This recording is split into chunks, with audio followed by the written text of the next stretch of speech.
Kaum muslimin wal muslimat rahimakumullah.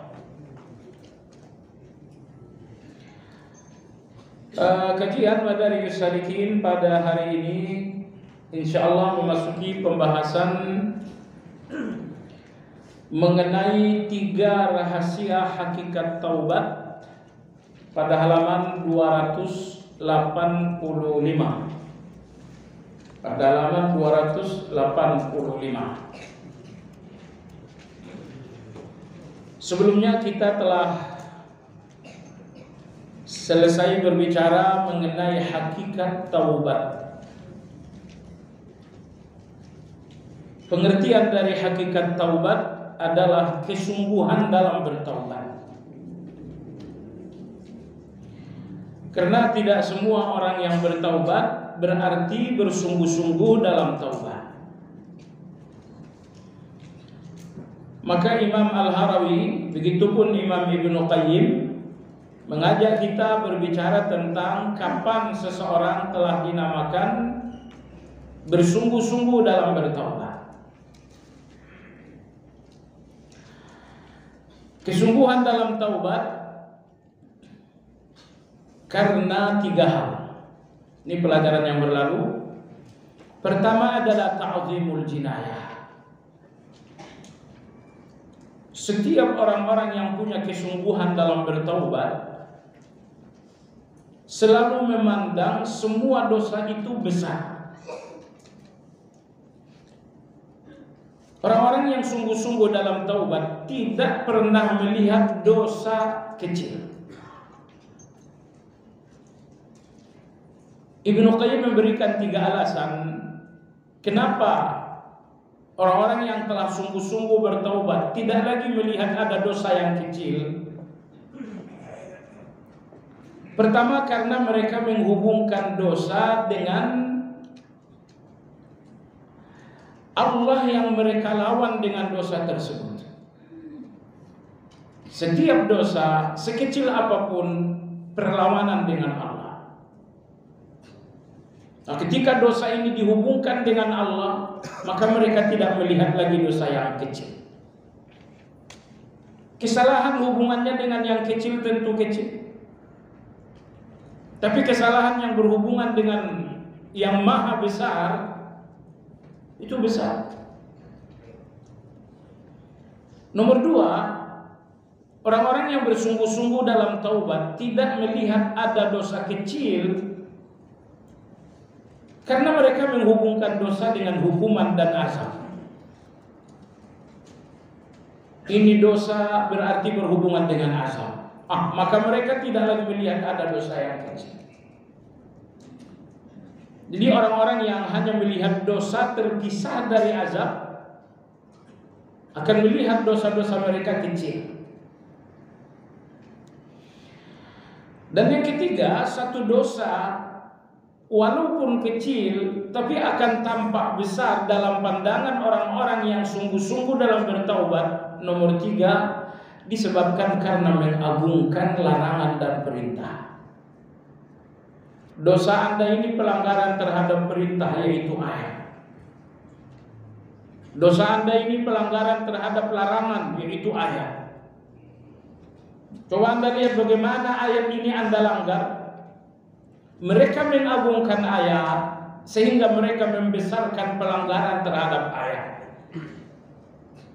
Ini yang pertama. Orang yang bersungguh-sungguh di dalam bertaubat tidak lagi melihat ada dosa yang kecil antara mereka dengan Allah. Kesungguhan bertaubat yang kedua, ittihamut taubah. Selalu mencurigai taubat. Ini jangan-jangan taubat ini karena pandangan manusia. Ini jangan-jangan taubat ini hanya untuk dihargai oleh manusia. Jadi mereka tidak merasa puas dengan taubat mereka. Selalu ada perasaan jujur, ini taubat jauh dari kata sempurna. Nomor 3, ini sangat penting. Kesungguhan dalam bertaubat yang ketiga adalah i'tizar. Sederhananya yang dimaksud dengan i'tizar, sederhanakan kesalahan orang terhadap Anda pribadi, tapi besarkan kesalahan orang kepada Allah. Baik, ini dua bagian. Besarkan kesalahan orang kepada Allah. Seseorang yang gak sholat, itu kesalahan terhadap Allah, besarkan itu. Seseorang yang makan riba, itu kesalahan antara seorang hamba dengan Allah, besarkan itu. Tapi kalau kesalahan murni terhadap Anda, misalnya seseorang berkata tidak baik terhadap Anda, misalkan seseorang menggibah Anda, itu kesalahan antara orang lain dengan Anda. Nah, kesalahan seperti ini kecilkan. Besarkan kesalahan orang kepada Allah, namun kecilkan kesalahan orang kepada diri Anda. Dalilnya Rasulullah SAW. Nabi kita memberikan marah yang besar atas kesalahan-kesalahan terhadap Allah. Munafik yang tidak hadir dalam sholat jamaah, kata Nabi SAW, aku ini membakar rumah mereka. Seorang yang telah berzina padahal telah menikah, oleh Nabi dirajam sampai mati. Nah, ini semua menunjukkan kesalahan orang terhadap Allah nggak boleh Anda kecilkan. Tapi kesalahan orang terhadap diri Anda pribadi, usahakan untuk mengecilkan itu. Kita pekan lalu sampaikan Nabi kita SAW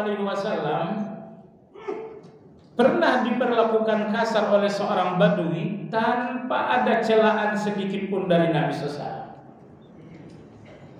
Padahal ketika nggak sholat jamaah, rumah akan dibakar oleh beliau. Tapi ketika pribadi beliau sendiri diperlakukan tidak senonoh, kita nggak melihat ada marah, nggak ada benci sama sekali. Bahkan Rasulullah SAW melihat orang yang kasar terhadap beliau dengan senyum. Contoh lain, Anas bin Malik radhiyallahu anhu bercerita, Rasulullah nggak pernah menegur aku atas kesalahanku terhadap beliau. Beliau nggak pernah mengatakan terhadap apa yang kulakukan, kenapa kamu lakukan.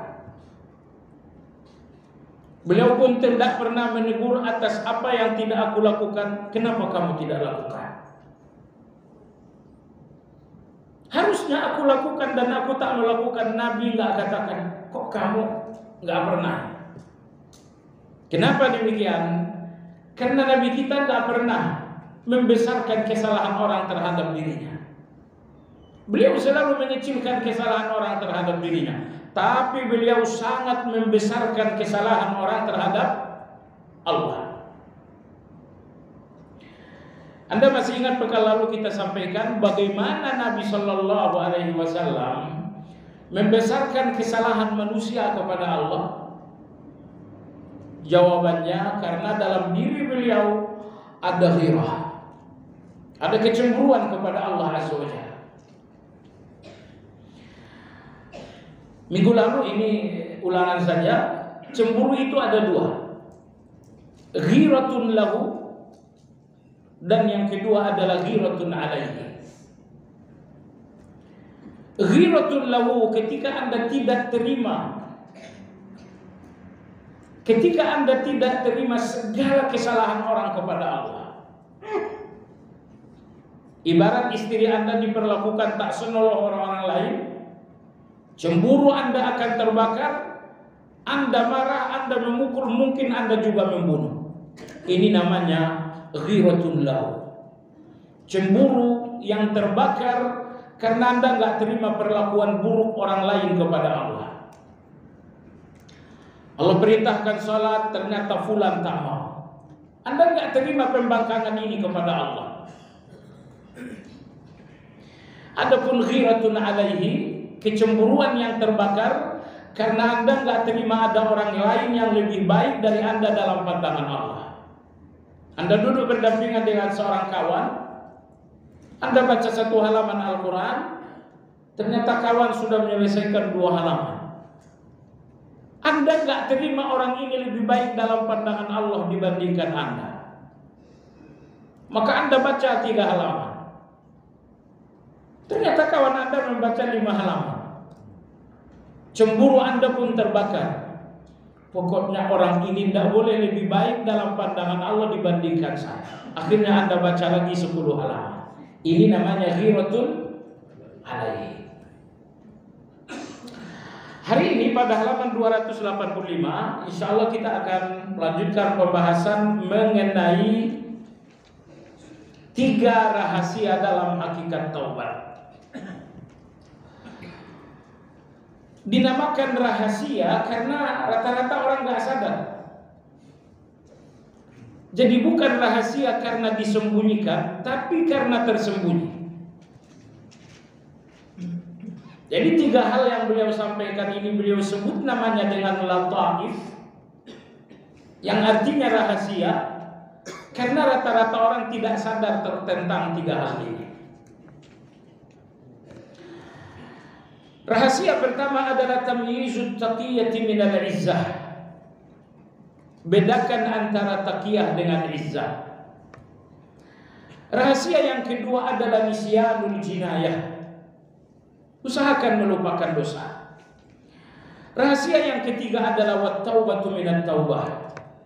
Bertaubatlah dari merasa telah bertaubat.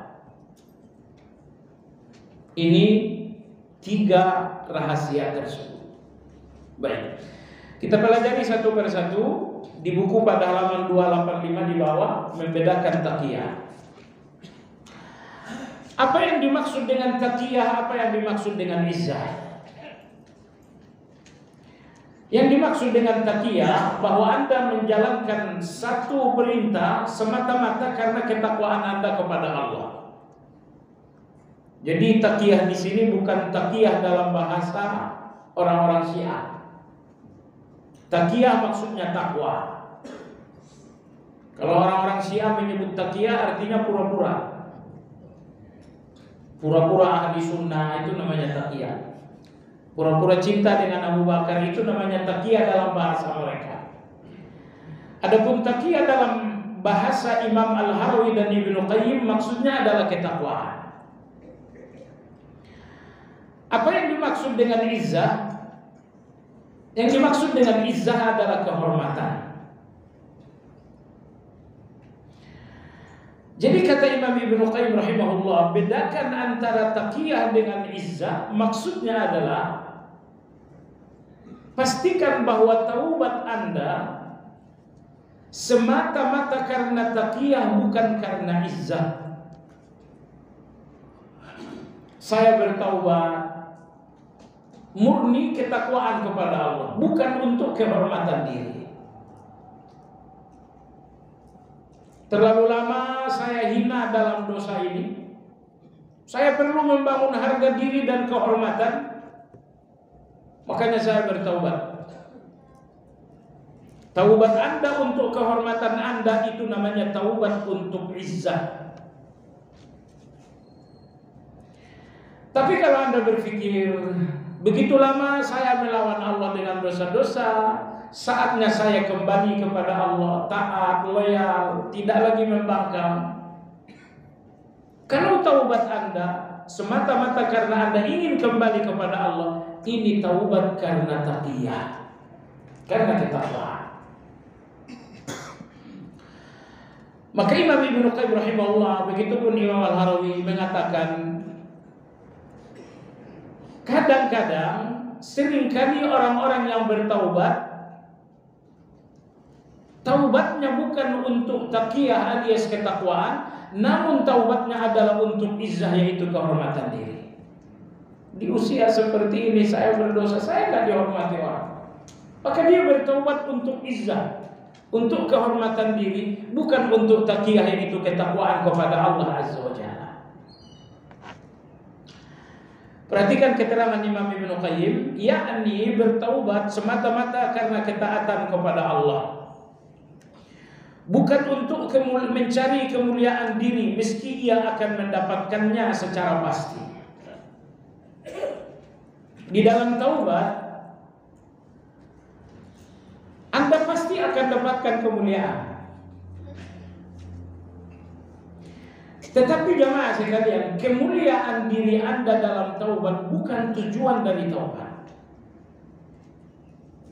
Tujuan dalam taubat ketakwaan Anda kepada Allah Azza wa Jalla. Imam Ibnu Qayyim rahimahullah, jangan jadikan kemuliaan diri, kehormatan, harga diri sebagai tujuan taubat, meskipun Anda akan mendapatkan itu secara pasti. Anda akan dapatkan kehormatan Anda dengan taubat, tapi bukan itu tujuan. Nah, kalau tujuan taubat Anda adalah diri Anda, yaitu kehormatan diri, ini taubat yang telah tercemar. Anda jadikan tujuan taubat Anda adalah Anda, yakni kehormatan Anda, harga diri Anda, ini taubat yang telah rusak. Karena tujuan taubat adalah Allah, yaitu taqiyah, sikap ketakwaan kepada Allah Azza wa Jalla. Barang siapa yang menjadikan tujuan taubat adalah kemuliaan diri, berarti taubatnya cedera karena seharusnya mendahulukan hak Allah atas hak hamba. Ini rahasia. Kalau taubat Anda karena izzah atau harga diri itu adalah hak Anda. Tapi kalau taubat Anda adalah taqiyah, yaitu ketakwaan kepada Allah, itu adalah hak Allah Subhanahu wa taala. Jadi kesimpulan kata beliau, kalau taubat Anda untuk harga diri Anda taubat untuk hak Anda, bukan untuk hak Allah. Jadi seolah Imam Ibnu Qayyim mengatakan, terkadang di dalam satu ibadah terjadi tumpang tindih hak Allah dan hak manusia, hak Allah dan hak hamba. Hak Allah dalam taubat adalah taqiyah, hak hamba dalam taubat adalah izzah. Dua hak ini tumpang tindih di dalam taubat. Apabila dua hak Allah dan hak hamba tumpang tindih dalam satu ibadah, jangan pernah menempatkan hak hamba di atas hak Allah. Nah, jemaah sekalian yang saya hormati, beliau di sini mengatakan mendahulukan hak Allah dalam segala ibadah seringkali tersamar bagi banyak orang, kecuali orang-orang yang ahli basirah. Ahli basirah artinya orang yang benar-benar sadar. Hanya merekalah yang mengerti apakah dalam ibadah mereka mengedepankan hak Allah atau hak diri mereka. Jemaah sekalian, mungkin Anda ingat kajian 10 tahun lalu dalam kajian kitab Tauhid di sini kita membahas bahwa di antara syirik adalah syirik iradah. Yang dimaksud dengan syirik iradah, bahwa Anda jalankan satu ibadah dengan tujuan keinginan Anda, bukan Allah yang menjadi tujuan. Jadi rupanya Anda punya satu keinginan yang Anda tidak peroleh kecuali dengan ibadah. Maka Anda pun beribadah untuk keinginan Anda tercapai, bukan untuk Allah. Ini yang dibicarakan Ibnu Qayyim hari ini. Kalau tujuan Anda dalam ibadah adalah keinginan Anda, berarti Anda menempatkan hak Anda di atas dan hak Allah di bawah. Saya berikan Anda contoh. Allah Subhanahu wa taala berfirman, "Wa amur ahlaka bis-salati wastabir 'alaiha, la nas'aluka rizqa." Kata Allah Azza wa Jalla, perintahkan keluargamu salat dan bersabarlah dalam memerintahkan mereka salat. Jadi Allah tahu memerintahkan keluarga salat ini sering pakai marah-marah. sering pakai perang dingin, cuma nggak pakai rudal saja. Maka Allah mengatakan, perintahkan keluargamu salat dan bersabarlah. La nas'aluka rizqa, kami tidak minta rezeki kepadamu. Allah Azza wa Jalla berikan sinyal yang sangat jelas. Ketika Anda mengarahkan keluarga Anda untuk salat, maka itu akan membuka pintu-pintu rezeki bagi Anda. Nah, terbukanya pintu rezeki melalui salat, bukankah itu keinginan Anda? Nah, kalau keinginan Anda inilah yang menjadi tujuan Anda dalam salat, ini syirik iradah. Ternyata Anda tidak bertujuan Allah dalam salat Anda. Tujuan Anda dalam salat bahwa keinginan Anda tercapai, yaitu pintu-pintu rezeki terbuka.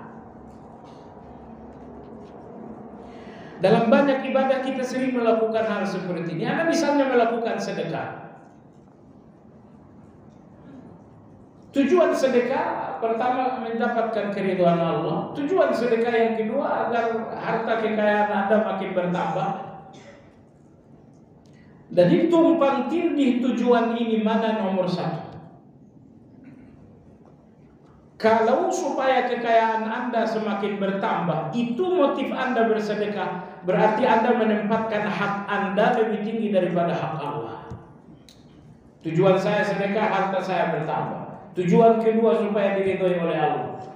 Keridhaan Allah itu hak Allah, harta bertambah adalah hak Anda.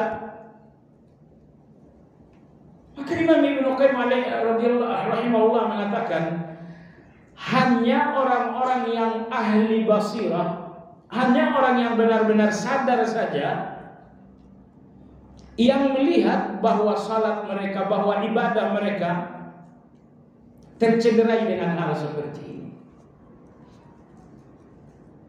Jadi jangan jadikan keinginan Anda tujuan dalam ibadah apapun, tapi jadikan Allah sebagai tujuan pertama.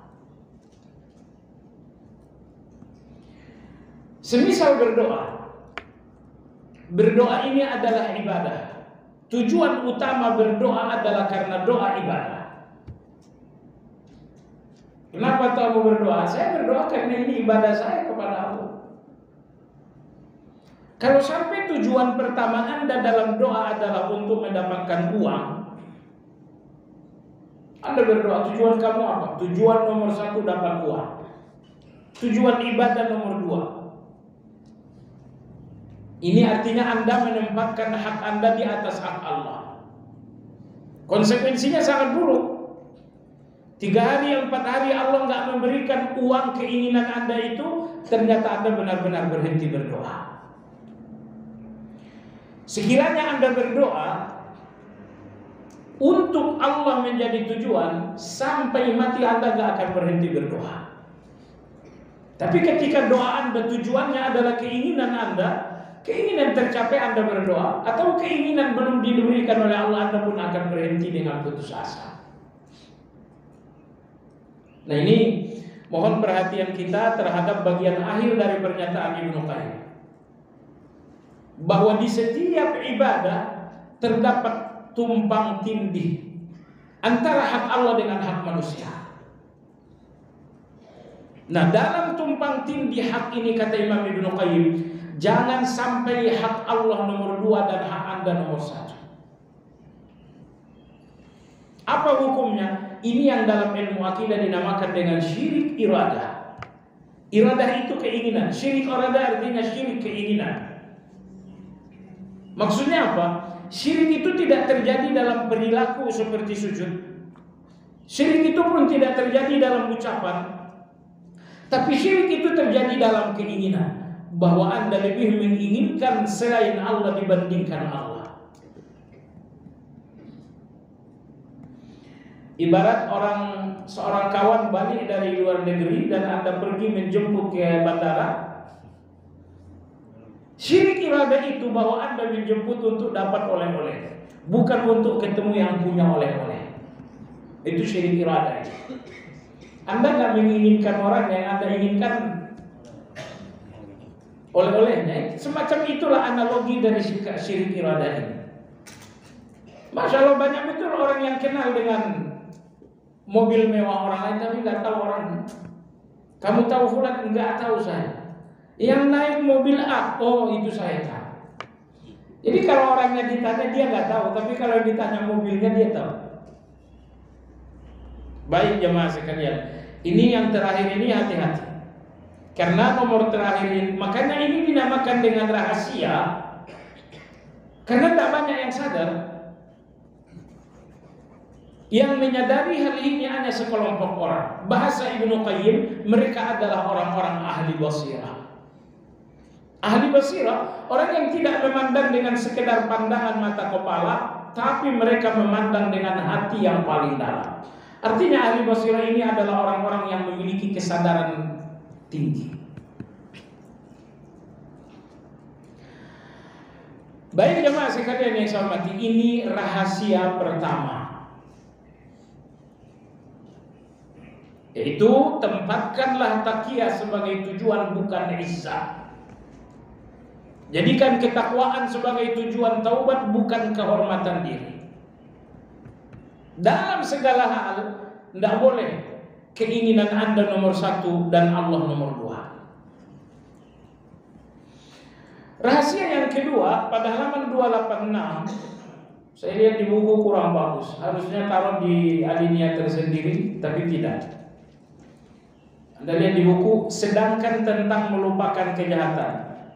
Sedangkan tentang melupakan kejahatan.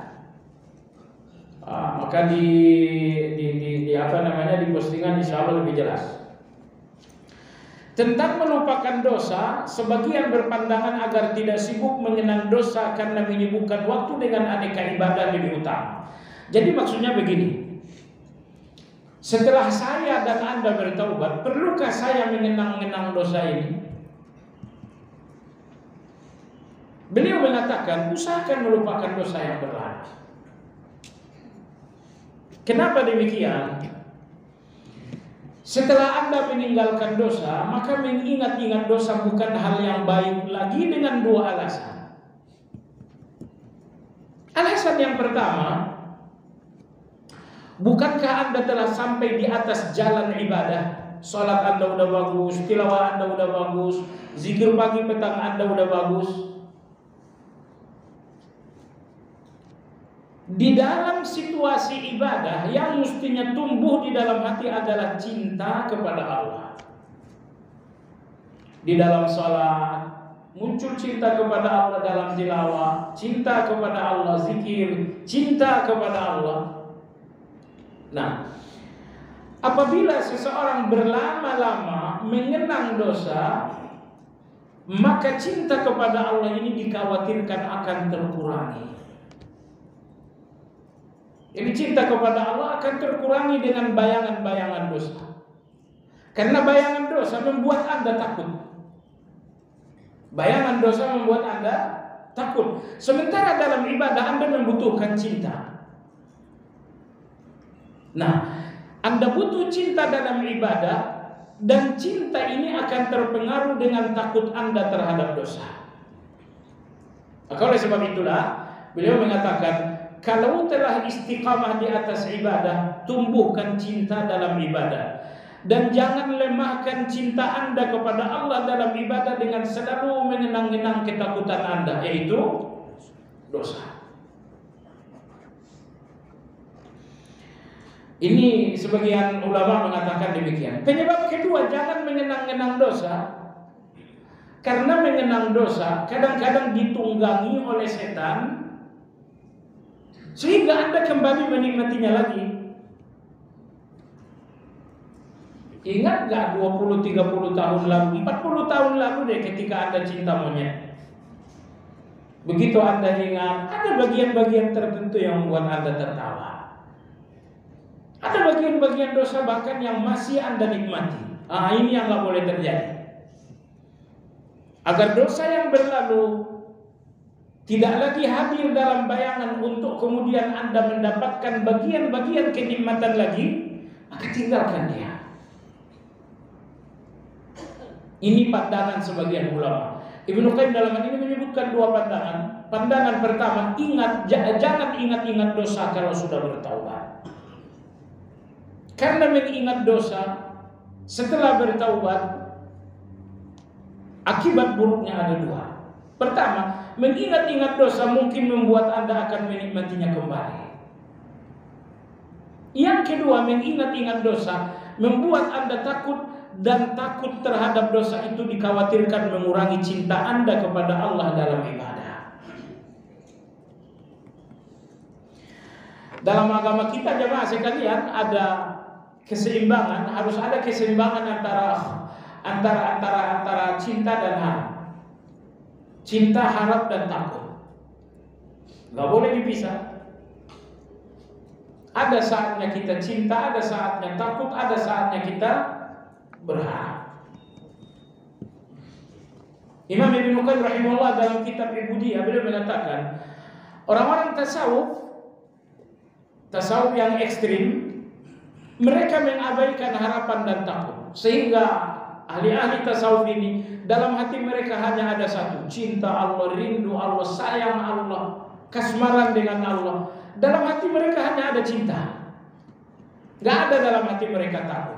Ini kekeliruan orang-orang tasawuf ekstrem. Orang-orang Murji'ah dalam hati mereka ada harapan. Dosa kamu besar, nggak jadi soal, penting kamu beriman. Kamu makan riba, justru saya direktur riba, nggak jadi soal karena kamu masih merupakan mukmin. Jadi ini orang-orang Murji'ah. Dalam hati mereka ada harapan yang terlalu besar. Kenapa terlalu besar? Karena dalam hati mereka nggak ada rasa takut. Maka harapan mereka berlebihan sehingga dosa-dosa pun menurut mereka tak jadi soal. Yang penting kamu mengucapkan la ilaha illallah. Kelompok ketiga adalah kelompok Khawarij. Orang-orang Khawarij, hati mereka hanya terisi dengan ketakutan. Kamu minum khamar, kamu kafir. Kamu minum makan riba, kamu kafir. Kamu membunuh, kamu kafir. Karena orang-orang Khawarij mengkafirkan pelaku dosa besar. Ya, setiap orang melakukan dosa besar kafir. Makan riba kan? Iya. Kamu murtad. Terus kamu korupsi kan? Iya, murtad kamu. Kejam sekali. Itulah karena hati mereka hanya terpenuhi dengan takut. Takut yang berlebihan terhadap dosa sehingga mereka menghakimi setiap dosa adalah kufur. Jadi orang-orang Khawarij, hati mereka hanya terisi dengan rasa takut. Rasa takut yang berlebihan sehingga setiap dosa dalam pandangan mereka adalah kafir. Dosa besar. Orang-orang Murji'ah, hati mereka hanya terisi dengan harapan yang berlebihan sehingga sebesar apapun dosa bagi mereka nggak jadi soal, yang penting masih mengucapkan la ilaha illallah. Orang-orang Sufi dari kalangan Zanadiqah, mereka mengatakan cinta kepada Allah, cinta. Dosa nggak masalah, yang penting cinta kepada Allah. Banyak orang-orang tasawuf yang tidak lagi melakukan ibadah. Enggak ibadah, enggak salat, enggak apa. Kata mereka dia telah gugur dari kewajiban ibadah karena cintanya kepada Allah telah stabil. Jadi ibadah itu dibutuhkan hanya untuk membangun cinta kepada Allah Azza wa Jalla. Adapun bangunan cinta itu selesai bahkan stabil, maka ibadah-ibadah ini menjadi gugur. Ibadah ini kata mereka adalah riyadhah. Latihan untuk membangun cinta. Ketiga jalan ini semuanya sesat. Perhatikan jemaah sekalian, orang-orang awam nekat melakukan dosa karena mereka memiliki prinsip Murji'ah. Kamu kenapa tidak pakai jilbab? Yang penting saya beriman. Jadi seolah-olah pakai jilbab tak pakai jilbab kan jadi soal, yang penting iman. Baik jemaah sekalian.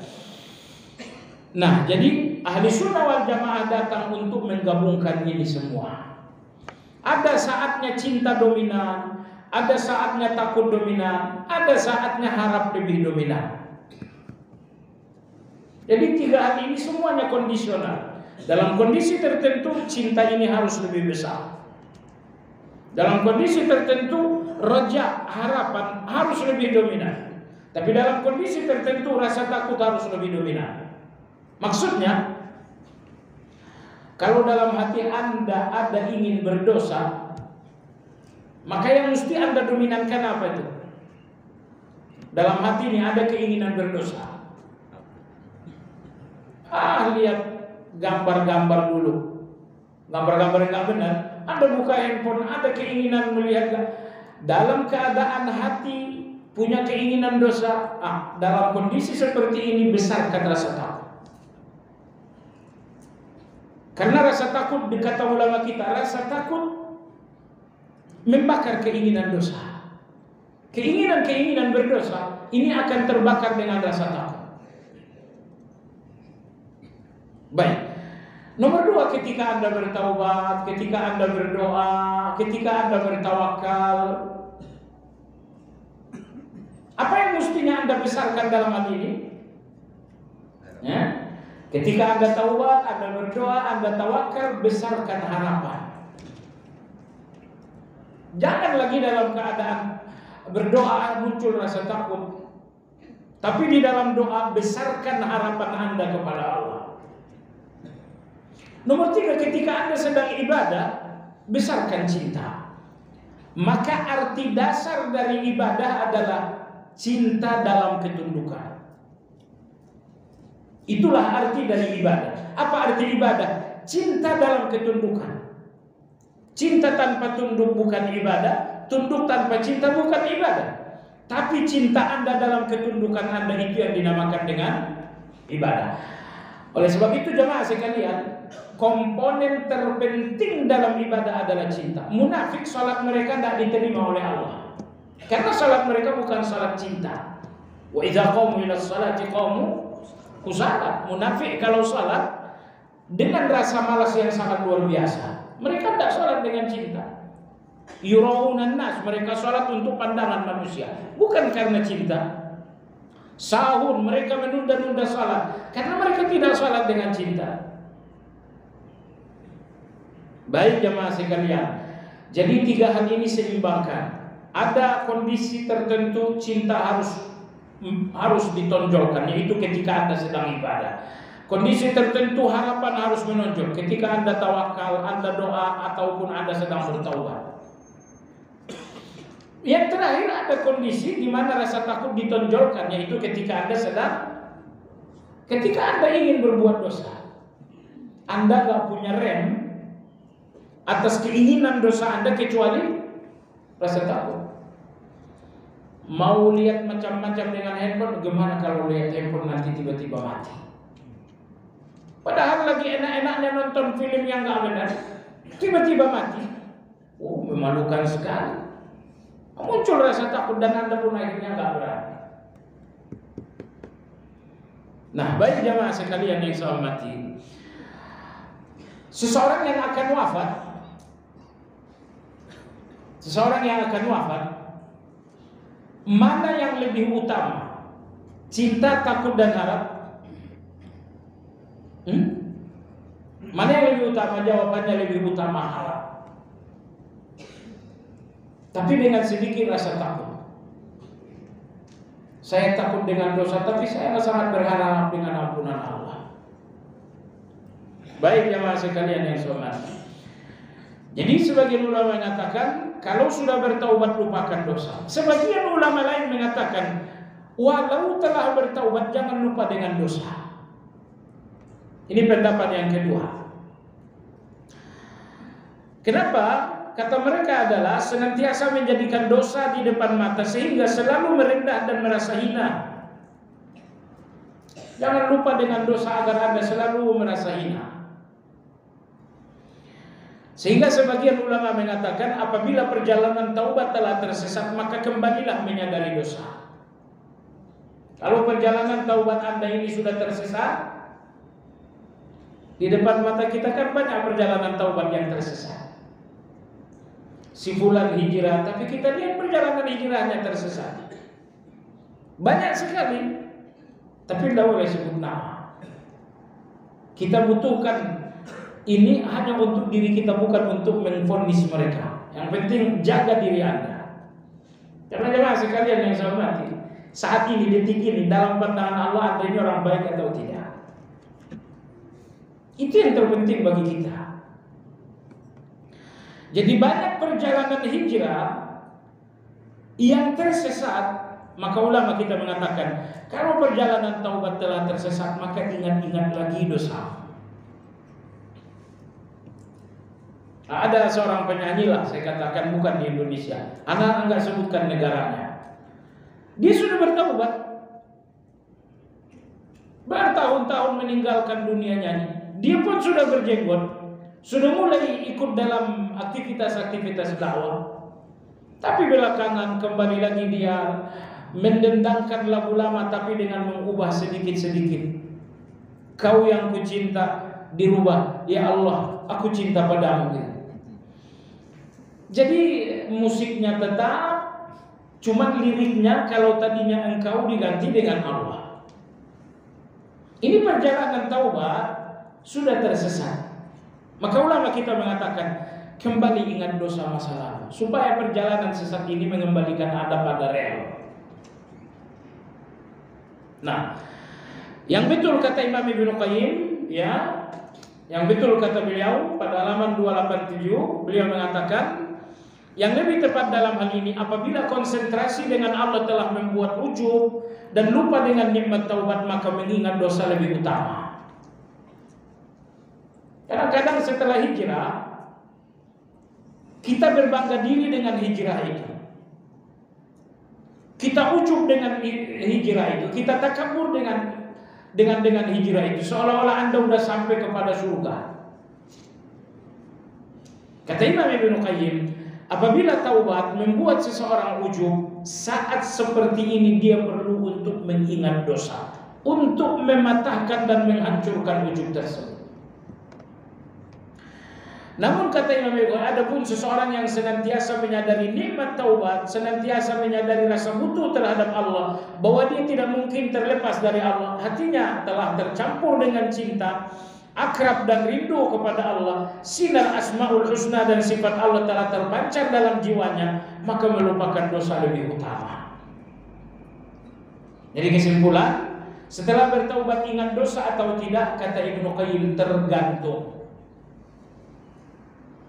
Kalau taubat membuat Anda ujub, oh sebentar lagi saya sampai surga, maka ingat-ingat lagi dosa Anda, supaya Anda kembali merendah dan merasa hina. Tapi kalau taubat ini tidak membuat Anda ujub, maka tidak perlu mengingat-ingat dosa. Begitu kata Imam Ibnu Qayyim rahimahullah ta'ala. Jadi ada saat di mana rasa takut lebih besar, ada saat di mana rasa harap lebih besar. Ulama-ulama kita sangat memahami hal ini. Kapan membangun rasa takut dan kapan membangun rasa harap. Karena burung hati ini terbang dengan dua sayap. Sayap kanannya adalah harap, sayap kirinya adalah takut, dan fisiknya adalah cinta. Suatu hari Imam Sufyan Ats-Tsauri rahimahullah ta'ala bertemu dengan Khalifah Harun Ar-Rasyid, Khalifah Bani Umayyah yang sangat terkenal itu. Ketika itu Harun Ar-Rasyid rahimahullah sedang akan minum. Sufyan Ats-Tsauri rahimahullah bertanya, wahai Amirul Mukminin, sekiranya tidak ada air kecuali hanya satu gelas, hanya itu, berapa Anda berani bayar untuk air satu gelas itu? Gak ada air sama sekali. Leher Anda tercekik dahaga yang luar biasa. Berapa harga yang Anda berani bayar untuk dapatkan segelas air? Kata Harun Ar-Rasyid, separuh kekuasaan saya jual untuk mendapatkan segelas air. Kata Sufyan Ats-Tsauri, Amirul Mukminin silahkan minum. Akhirnya Harun Ar-Rasyid minum. Selesai Harun Ar-Rasyid minum, lalu Sufyan Ats-Tsauri bertanya, wahai Amirul Mukminin, sekarang air ada dalam tubuh Anda. Kalau sekiranya tidak keluar air itu, dan itu akan menjadi penyakit yang sangat besar bagi Anda, berapa Anda berani bayar harga agar air itu kembali keluar membawa racun-racun tubuh Anda? Berapa Anda berani bayar agar Anda bisa, mohon maaf, kencing dengan air itu? Imam Harun Ar-Rasyid mengatakan, yang kedua ini saya berani menjual kekuasaan saya semuanya untuk air satu gelas itu keluar dalam bentuk kencing. Kata Sufyan Ats-Tsauri, wahai Amirul Mukminin, ternyata kerajaan ini murah. Hanya harganya segelas air saja.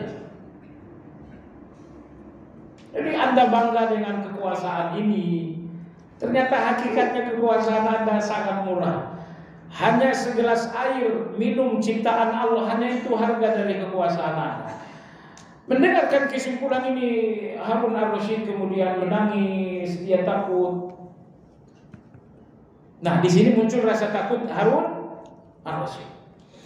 Melihat rasa takut yang membuat Harun Ar-Rasyid menangis, Sufyan Ats-Tsauri memberikan harapan. Beliau mengatakan, wahai Amirul Mukminin, di dunia ini hanya satu kasih sayang Allah yang turun, 99 lagi akan dibagikan di akhirat. Satu kasih sayang turun di bumi, kira-kira Anda mendapatkan sedikit atau besar? Harun Ar-Rasyid mengatakan, hanya satu kasih sayang Allah turun di muka bumi, dan saya merasa telah mendapatkan bagian yang sangat-sangat besar dari kasih sayang Allah itu. Istriku kasih sayang Allah, anak-anakku kasih sayang Allah, sehatku kasih sayang Allah, uangku kasih sayang Allah, kehormatanku kasih sayang Allah. Wahai Sufyan, satu kasih sayang Allah turun di muka bumi, saya merasa telah mendapatkan bagian yang sangat besar. Kata Sufyan, lalu kalau di akhirat 99 kasih sayang akan ditebar oleh Allah, kira-kira sebesar apa akan Anda dapatkan? Jadi kalau satu kasih sayang saja Anda telah mendapatkan bagian yang sangat besar, bagaimana kalau nanti Allah Subhanahu wa taala menebar 99 kasih sayang? Tentu bagian Anda berlipat-lipat dari yang sekarang. Ketika itu Harun Ar-Rasyid mulai terhibur. Bagian pertama saat minum air beliau takut, tapi bagian yang kedua ini kemudian beliau berharap.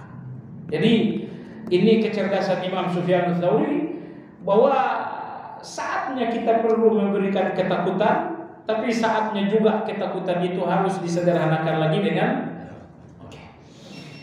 iya, sedikit lagi. Rahasia taubat yang ketiga, alinea terakhir pada halaman 287. Setelah itu ya, alinea terakhir, beliau mengatakan bertaubat dari merasa taubat. Maksudnya adalah senantiasa menyadari bahwa taubat sepenuhnya adalah pemberian Allah, dan seandainya Allah membiarkannya, niscaya taubat tidak akan ada. Jadi jangan dengan taubat Anda merasa baik. Betul taubat itu baik, tapi yang lebih penting Anda sadari betapa baiknya Allah dalam kebaikan Anda.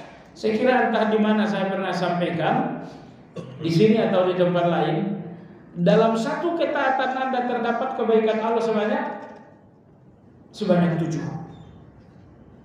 Dalam satu ketaatan Anda ada 7 kebaikan Allah Azza wa Jalla.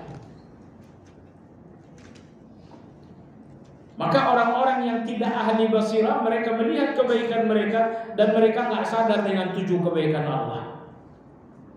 Akhirnya mereka ujub dan merasa baik. Adapun ahlul basirah, mereka melihat 7 kebaikan Allah dalam satu kebaikan mereka sehingga mereka nggak merasa baik. Kebaikan saya 1, kebaikan Allah 7. Baik. Apa kebaikan Allah yang pertama dalam satu kebaikan Anda? Anda salat, Anda tilawah, Anda zikir. Di setiap satu kebaikan Anda ada 7 kebaikan Allah. Kebaikan Allah yang pertama, syara'ah. Bahwa Allah ajarkan Anda kebaikan itu. Kalau Allah nggak ajarkan sholat, Anda nggak tahu kalau sholat ini kebaikan. Kalau Allah nggak ajarkan, kalau Allah tidak syariatkan zikir, Anda pun tidak berzikir. Jadi kebaikan Allah yang pertama, bahwa semua kebaikan ini disyariatkan Allah untuk Anda. Kebaikan Allah yang kedua, Allah berikan Anda ilmunya. Allah berikan Anda ilmunya. Perhatikan preman-preman itu. Ada syariat salat, tapi Allah nggak berikan mereka ilmunya. Mereka salat tidak?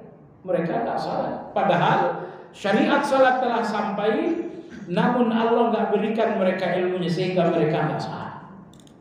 Membaca Al-Quran atau tilawah Allah syariatkan, tapi banyak orang yang tidak diberi ilmu oleh Allah sehingga mereka tetap tidak baca Quran. Usia 60-70 tahun tidak pernah baca Quran. Syariatnya sampai, ilmunya tidak diberi oleh Allah. Kebaikan Allah yang ketiga apa? Allah berikan taufiknya. Allah berikan taufiknya. Setelah Allah berikan ilmunya, Allah berikan taufik. Maksudnya hati Anda punya keinginan untuk melakukan itu semuanya. Kebaikan Allah yang keempat, Allah berikan Anda kemampuannya. Banyak orang yang ingin berpuasa, tapi Allah nggak berikan kemampuan. Akhirnya mereka nggak berpuasa juga. Kemudian kebaikan Allah yang kelima, Allah berikan Anda umur. Banyak orang ingin berbuat baik, tapi Allah nggak berikan umur. Ya, mereka ada ilmunya, mereka ingin melakukannya, tapi Allah nggak berikan umur. Jemaah sekalian, ini 5 kebaikan Allah sebelum Anda melakukan kebaikan. Sebelum Anda melakukan kebaikan, Allah berikan Anda 5 kebaikan ini.